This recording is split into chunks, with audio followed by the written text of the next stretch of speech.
Welcome back to Spitballin Cards. In today's episode, we're talking about the first few games of the 2024 MLB playoffs. In this episode, you have me, Scott, Phil, Ty, and Chris. Jeff is not here. Jeff, if you're listening, hope you're doing good. Let's discuss what's gone on so far. So we are into the division series. I think every single series is at least 1-1 or obviously 1-0, but there's the actual AL games happening tonight, which is Monday.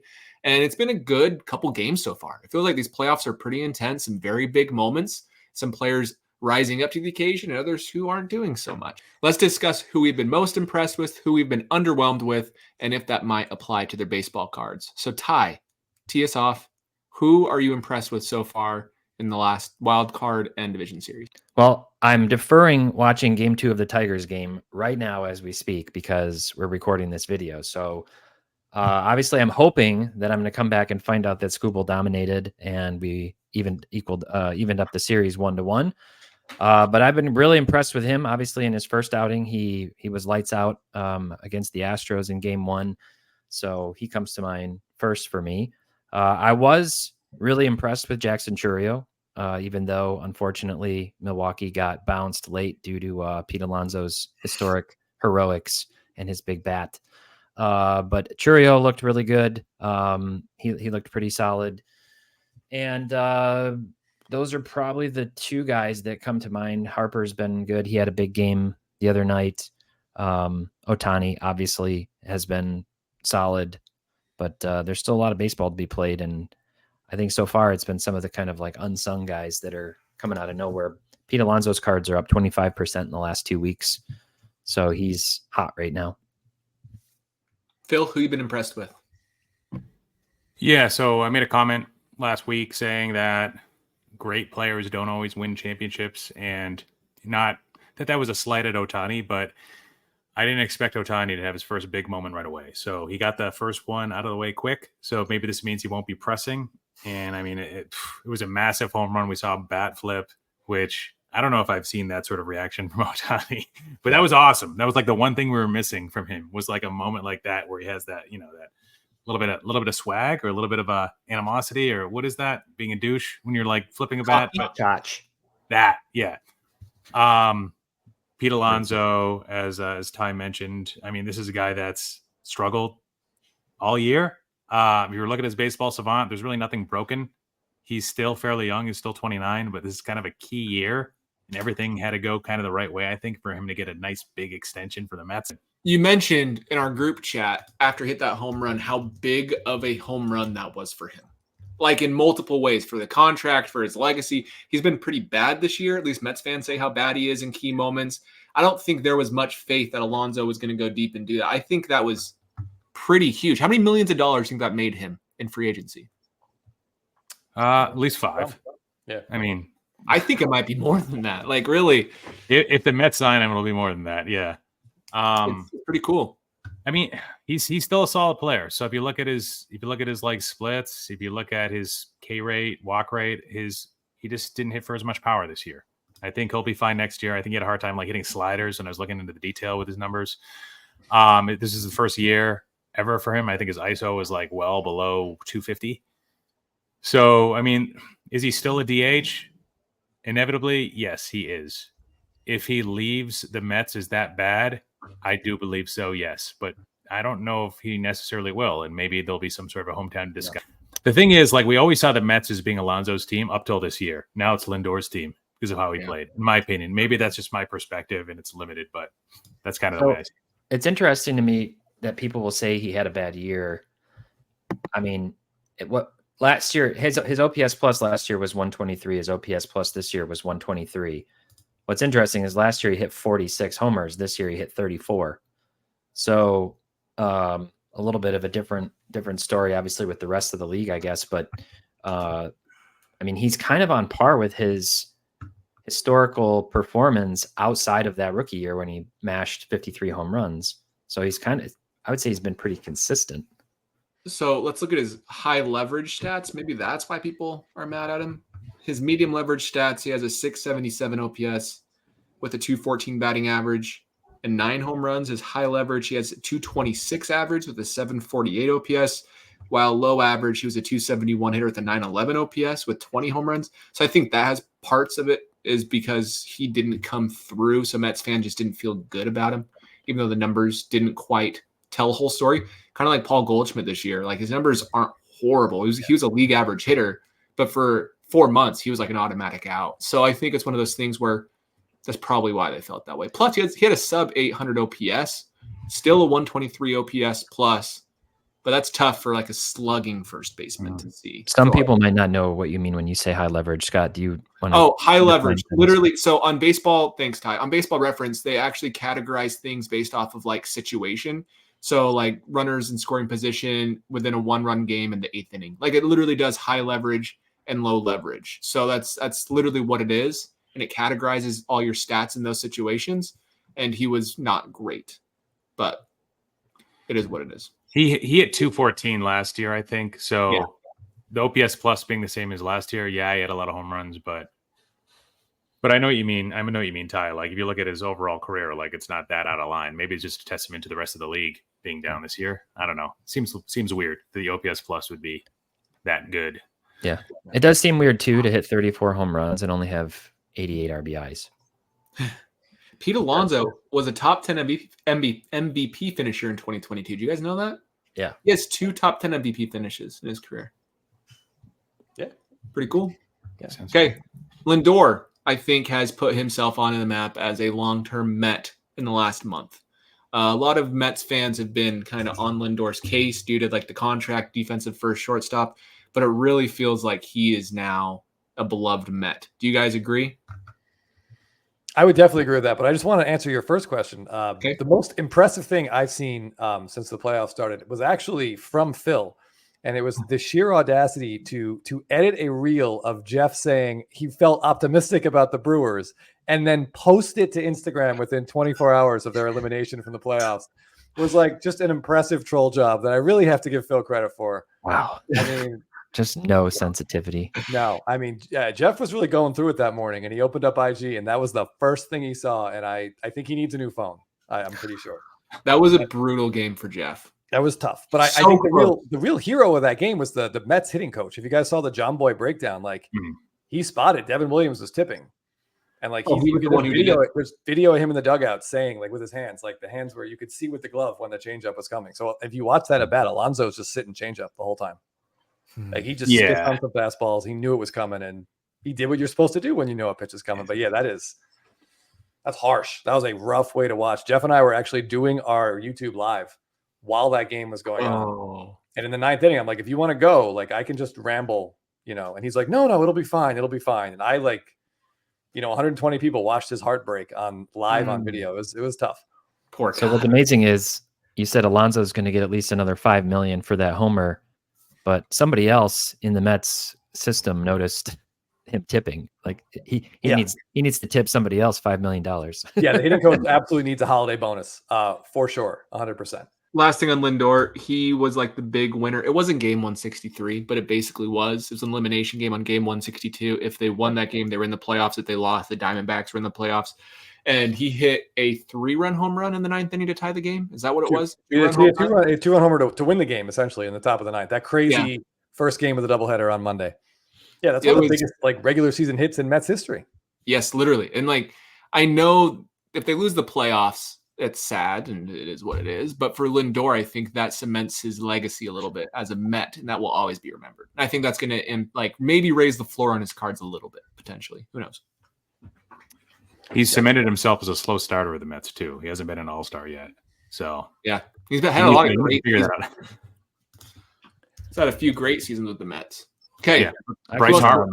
What about Bryce Harper, guys? Is this a guy who I feel like are his hobby values not correlated at all with his regular season performance? Because either that or we have like a few playoff big hits baked into his prices at all times. I think what we're going on there, it's really cool. What we're learning with Bryce Harper, we've had this conversation like probably 3 or 4 times in the last year. Would you rather have a player who's consistently really good or a player who's off the charts, otherworldly good for stretches and terrible for stretches? And if you're talking about building a team, I'd take the consistency. But if you're talking about who the hobby loves, it seems to be Bryce Harper, who is either the worst player in baseball at stretches or the absolute best player in baseball for stretches. And people forget about the bad times like they forget about the times with the bad girlfriend, and they just remember all the good times. And that's what we're seeing. They just fixate on the moments, the swagger and the bat flip and the attitude and everything. And they forget about the stretches of, 4, 6, 8 weeks at a time where he's hitting like 190 and can't do anything right. Yeah, I mean, he did it again last night. That Mets team was dead in the water. Like, they're down 3-0, bottom of the 6th. Like, the crowd was quiet. Like, that's about as quiet as I've heard Citizens Bank in the playoffs. And 2 outs, and he just nukes one to center field off the ivy. And all of a sudden, everyone's standing, and Castellanos ties it, and Phillies are alive. Yeah, he's just a monster. Trout. Everything that Trout couldn't give us, he's given us. It's weird. Yeah. He's like just the complete opposite. And he's locked in right now, so watch out, guys. This isn't the end of Harper in the playoffs. The Phillies. No, and he's doing this with a bad elbow too. Like, he got absolutely drilled on his left elbow, and he said, like, you just picture him in the dugout, kind of rubbing it. He's definitely not 100%, but I don't even think it matters. Like, you can tell other teams are scared of him too, though. Oh yeah, like when did they take the lead yesterday? Was it in the 9th inning? It was in the 9th inning. They walked him on 4 pitches. They didn't even try to pitch to him, and then that led to them losing the game.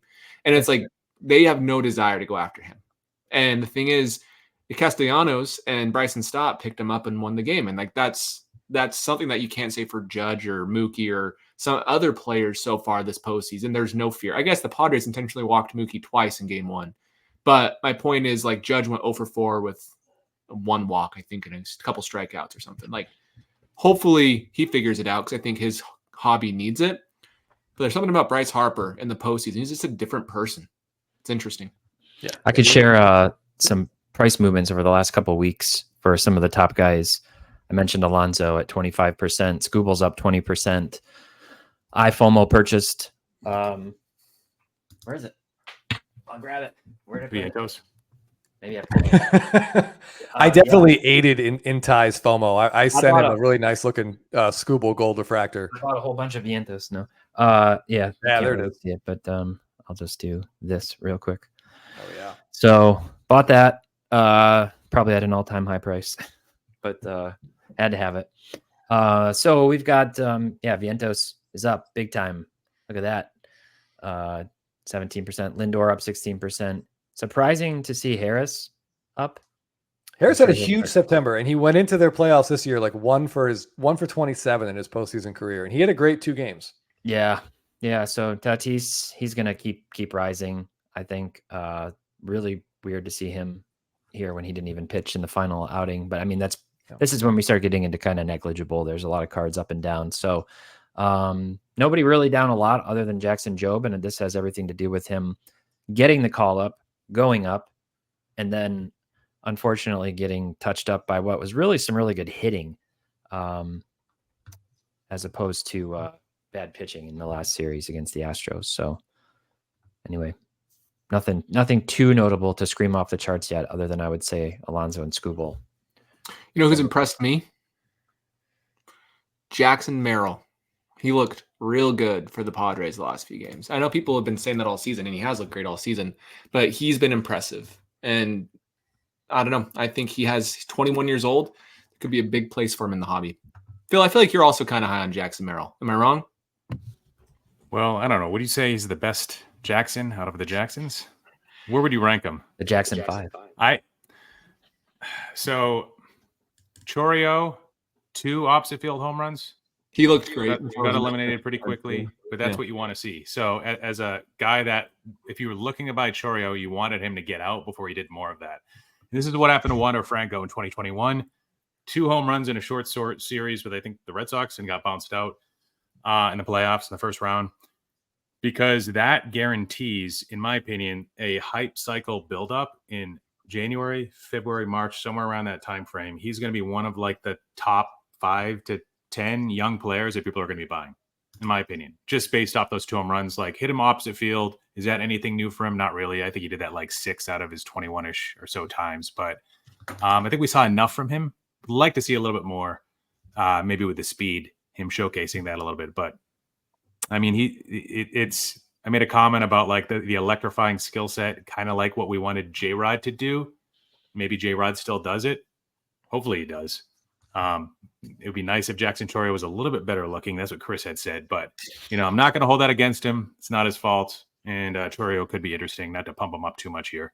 All right. Well, speaking of extreme athleticism and handsomeness, the full package we're seeing right now is Fernando Tatis Jr. There's like such a thing as postseason Tatis. His career postseason OPS, and I know it's 10 games, but it's 1.5. Like, this guy does not shy away from these moments. He owns the Dodgers, like owns them at Dodger Stadium, especially. I think he's hit like 16 home runs at Dodger Stadium, including he's one of 5 human beings to hit a ball out of Dodger Stadium during a game. And he's like 30 pounds lighter than the next lightest person. So he's a special player. And like he robbed Freeman of a double last night. He's got 3 home runs in the series already. I don't know. I know Tatis he's got as big a black mark on his hobby like resume as possible. And I don't know if it can ever get back to where it was, but he is fun to watch. I'm confident that his hobby can get back to where it was. Not to where it was. I'm confident his hobby goes up.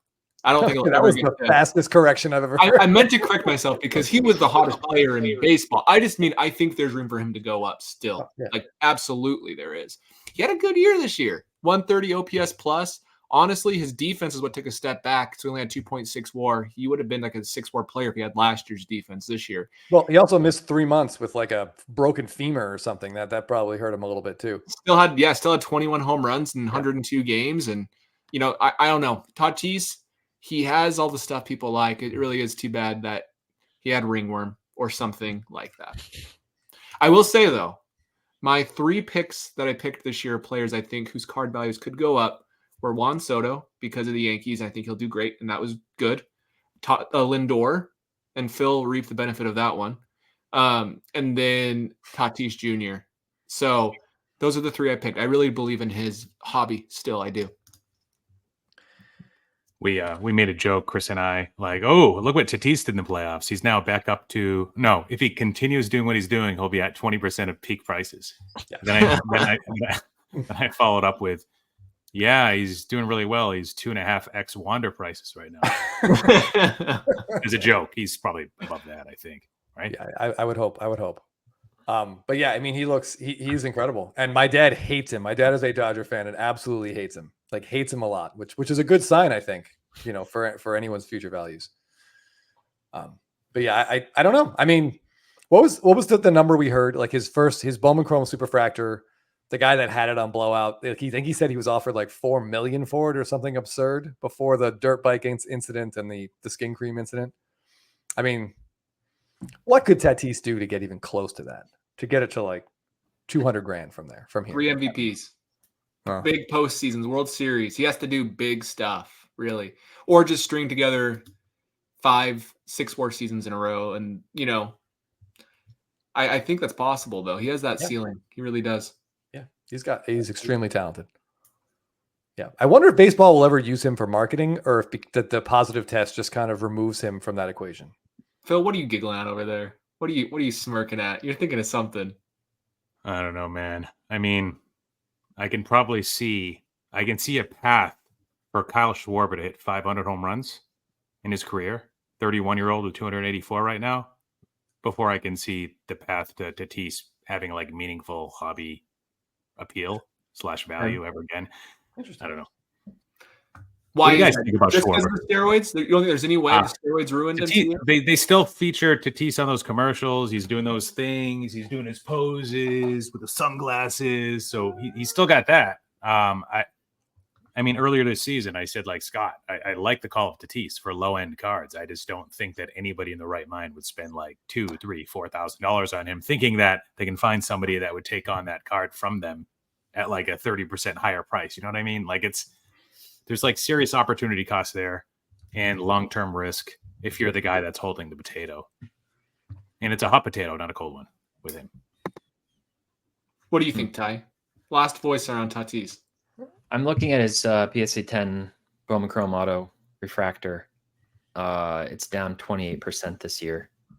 Well, in the last year, I should say. Wow. Actually, in the last 6 months, 34%. So it actually peaked out around the start of the year and has come down.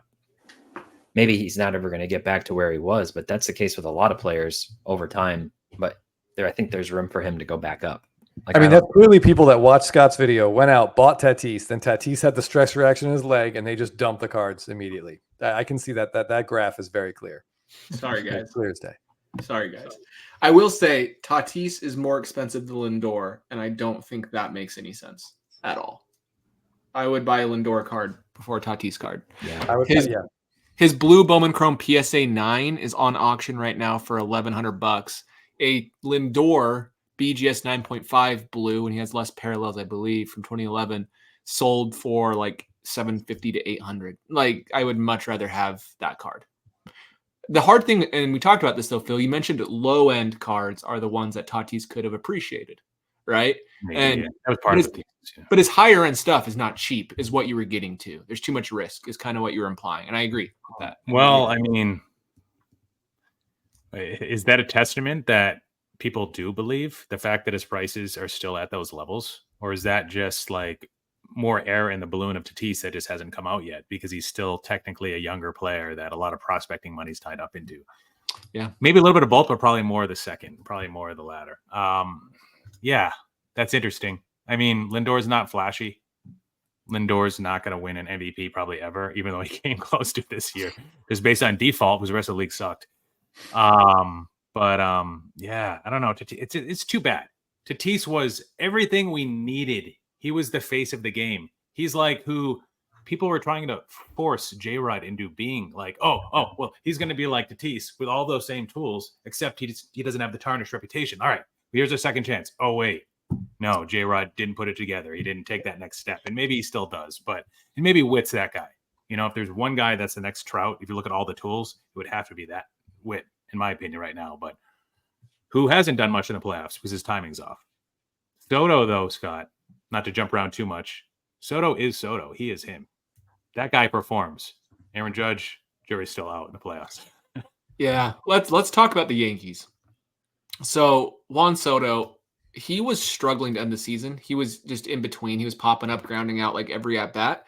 I think that week off may have been really good for him and his timing. And he went 3 for 5 with, he actually had an outfield assist that saved the game because they won by 1 run. He had that outfield assist on Salvador Perez at home.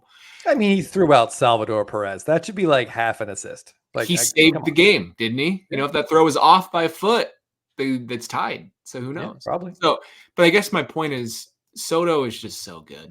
I love Juan Soto. I always will. He is good. If you watch the game, though, it's not like those base hits weren't getting ripped all over the field. He had like a nice oppo double and then like a seeing eye ground ball up the middle and a seeing eye ground ball to right. But I mean, he got hits. He hit the ball and he put the bat on the ball, which is more than most of the Braves hitters did all season. So I shouldn't mock him too much. But yeah, I mean, his postseason resume speaks for itself. I think this is interesting. Just side by side, Merrill this year and J-Rod in 2022 on their Baseball Savant. And just how much hype and energy was behind him. But like the big glaring thing is the K rate. Yeah. Should have been a sign of things to come. Yeah. But there is a lot of red on here. I know we talked about him a little bit before, but he's had a really good year.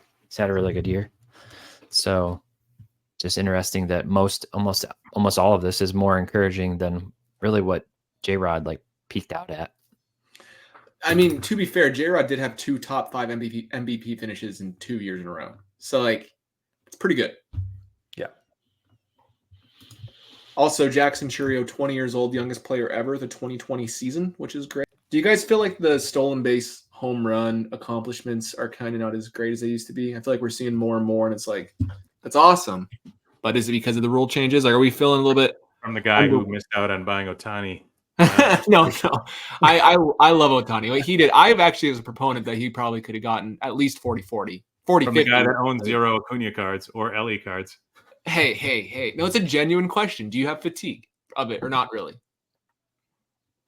Not yet. No, I mean, I admit I'm sitting here in an Acuna jersey as we talk. No, I do not have fatigue on it. No, I really don't. 50-50 was incredible. I'm not downplaying the 50-50. I'm just saying like There's more 2020, more 30-30 guys that we've seen in the last 3 or 4 years than we'd seen in the previous 20. So like, that's what baseball wanted. They wanted more athleticism. They wanted guys running, and they're getting it. I'm totally fine with it. Within the next 10 years, I think someone else is going to put up I think another 50-50 season will happen from a player. So it could be Ohtani again. I just think a lot of people are saying this will never happen again. This is an exclusive club of one. That's not even really a club. I think we're going to see a lot more crazy home run power seasons. And that's the way the game's sort of trending in a way. And as Chris said, they're pushing it to be that way. Long live Luis Arias. All right. Aaron Judge, he's had some struggles in the postseason. Didn't have a great showing yesterday. How are we feeling about Judge after his 1.16 OPS season and 58 home runs? He ended the season, the last day of the year, went 0 for 5 with 5 strikeouts.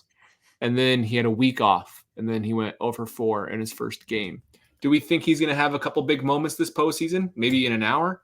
Or do you think it's an actual concern about Judge is his postseason track record so far?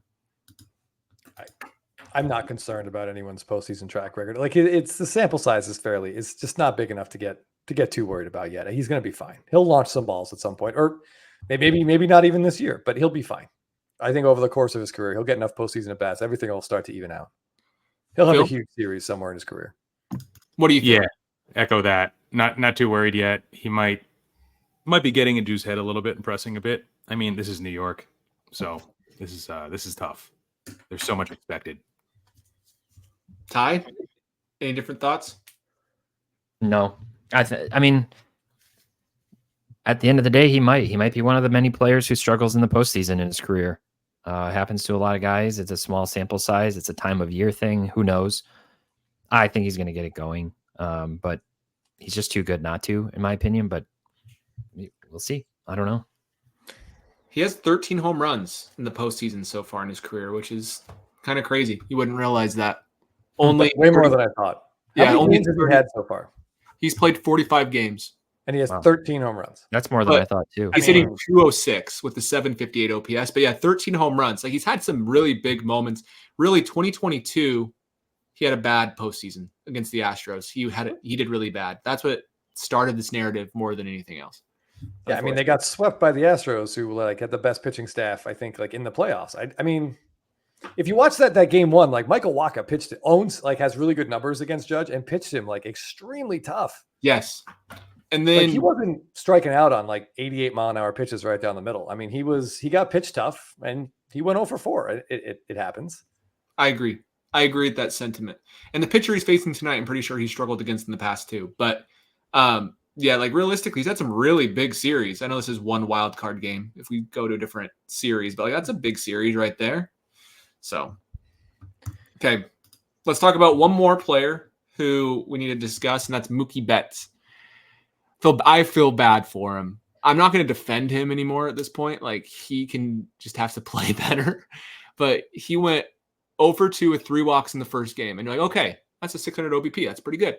Next game, first at bat, he hits a home run. It's a home run in 19 ballparks, 2 rows deep.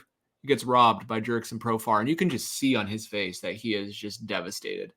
And he's kind of a head case. So then he went 0 for 4 that game. So really switched it on him. Do you think his cards are being impacted by his slow start? Every time he comes up, they post 0 for his last 21 every single time he hits. Do you think anything's going to happen with that? Or do we think it's okay, it's the postseason, he'll be fine? How do you feel? I don't know. I personally, as someone who really likes Mookie Betts, if people want to not buy his cards, if he has another 0 for game and his guys start dumping his cards, I will be there to absorb that dumping. I'll stand by that. That sounds okay. Yeah, I think someone's going to pay for this. Betts is really, really, really good. And I blame some Dodger fan in left field. Why did Profar not get his glove ripped off? How do you let a player this is your ballpark. It's in the stand, so they can totally do that. Yeah, and you've got to rip that ball out of it. There's no excuse for allowing him to make that catch. I mean, I don't know. Having said that, if I were there, I probably wouldn't have done anything either. But you got to get in there and play a little defense. That's your boy out there. Am I concerned? I mean, I'm trying to think. When I think of Mookie Betts in the playoffs, I think of him robbing the Braves, winning 2 World Series. I remember him going it was 5 for 5, I think, against the Giants. Yeah, in Game 5 in 2021. Yeah, he had a really good series then. So I don't think it's in his head. I don't think he's like pressing. He's just not getting good results. I mean, it's guys go over 22 before, but it's just magnified. But I do think, someone's going to pay for this. Like he's going to go on like a 12 for 14 run here. I don't know. I'm not overly concerned, but if people want to talk crap about Mookie and dump his cards, like feel free to hit me up on Instagram. Phil, what are your thoughts? Yeah, I've always seen him as a resilient player. Not too long ago, it was what was the year where he almost won World Series MVP? Was it 2020? With the Dodgers, 2020, yeah. Yeah, and won, but it was close. Yeah, I thought it was pretty close between the two. They kept on like either zoning in on both of them, like who's it going to be, and then they get a Seager, right? Yeah, I mean, that was a barrel. He hit that one pretty hard. And in response to what Chris had said about the fan not taking the ball away from Profar, I mean, athletes are pretty good at catching stuff with gloves. That's true. I mean, the awareness to be able to be like, all right, this is my chance to not commit interference, but this is one that's going to land here. So I'm going to, no chance, man. No chance. They were like this. Yeah, I know. I'd like to think. But yeah, you're right. If you're a fan, you're watching it and you're probably like this. And then Profar just comes right in front of you and takes it away. I mean, we don't have any college cornerbacks, I think, out in the left field bleachers. This is the one time we want Zach Hampel, and he wasn't even there for us. Right. Yeah. Hampel would have done it. I want to know what you guys thought about watching Machado call that team meeting at Dodger Stadium. What did you guys think about that moment? I didn't see that. I was paying attention to Jackson Merrill's body language to see like, okay, like is he really a leader? Because if he's a leader, then Merrill should be following. Merrill, we've critiqued his autograph. I mean, we've said a few things about him on this show about how he's probably not a collector. And of course, he got stiffed in 2021 Bowman draft where they didn't put his picture on the card. So he gets mad like when people approach him to try to sign it. Yeah. But according to the crew yesterday, they said he's like a really great guy and he's actually a leader in the clubhouse. So maybe that's why he wasn't really paying attention to Machado as much. He was kind of like, yeah. I don't know. I think it's kind of cool for Machado. He needs more moments like that and more of that sort of reputation to be known by collectors like us and fans.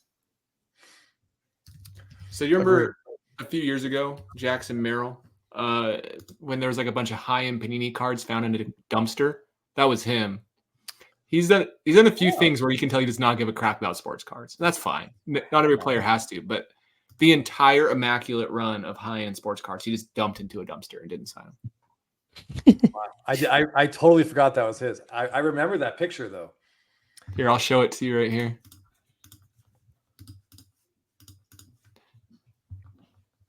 So these are all his stuff. That's right. So it could have been him. It could have been a Panini employee. Who knows? But he didn't take the time to sign them, unfortunately, for people who had redemptions. All right. But yeah, I thought it was really interesting.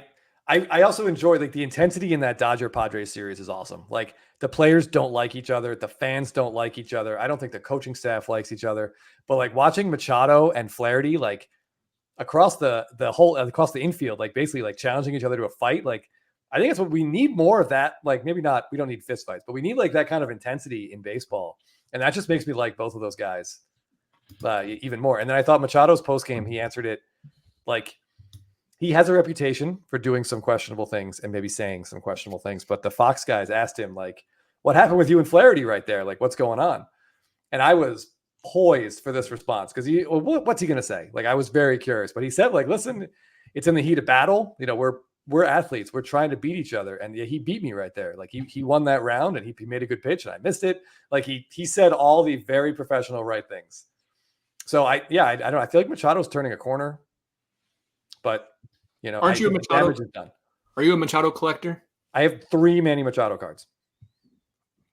Cool. I think he's turning a corner too. Yeah. I'm just giving you a hard time. No, it's okay. It sounds like I'm pumping. I'm really not trying to pump Manny Machado. Like I'm not looking to sell a bunch of his stuff, but he's like insanely good. And it's cool to see a player like that who's been good for like 11 years, like finally get some national attention. And he's on the big stage. And I don't know. He looks really good with headphones on when he's doing interviews. So you can't see his ears and the shape of them?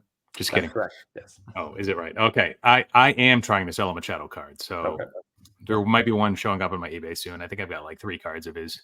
So cool. Hope he continues to do good things. Well, with that being said, anything else we want to discuss? But I just want to also point out, Freddie Freeman is medicated. That's what Dave Roberts said. He is playing through an ankle sprain that would apparently keep him on the IL for at least a month. He still has a broken finger. I mean, you cannot keep that man off the field. So good luck to Freddie. I hope some part of him can heal. My favorite was when he stole that base and Doc was just like, what are you doing, man? That was awesome. Yes, when he did that, I was like, oh my, he's like, they overplayed it. Like they oversold the injury to sort of get, so he wouldn't be paid attention to. But then when he left early last night, like that's definitely not what's happening. Yeah. Okay. Well, other than that, it'll be great to see what happens in this next week. We'll talk about the playoffs at least 1 or 2 more times. Thanks for watching, everybody. Let us know in the comments down below what your thoughts are on everybody we discussed, and we'll see you in the next video.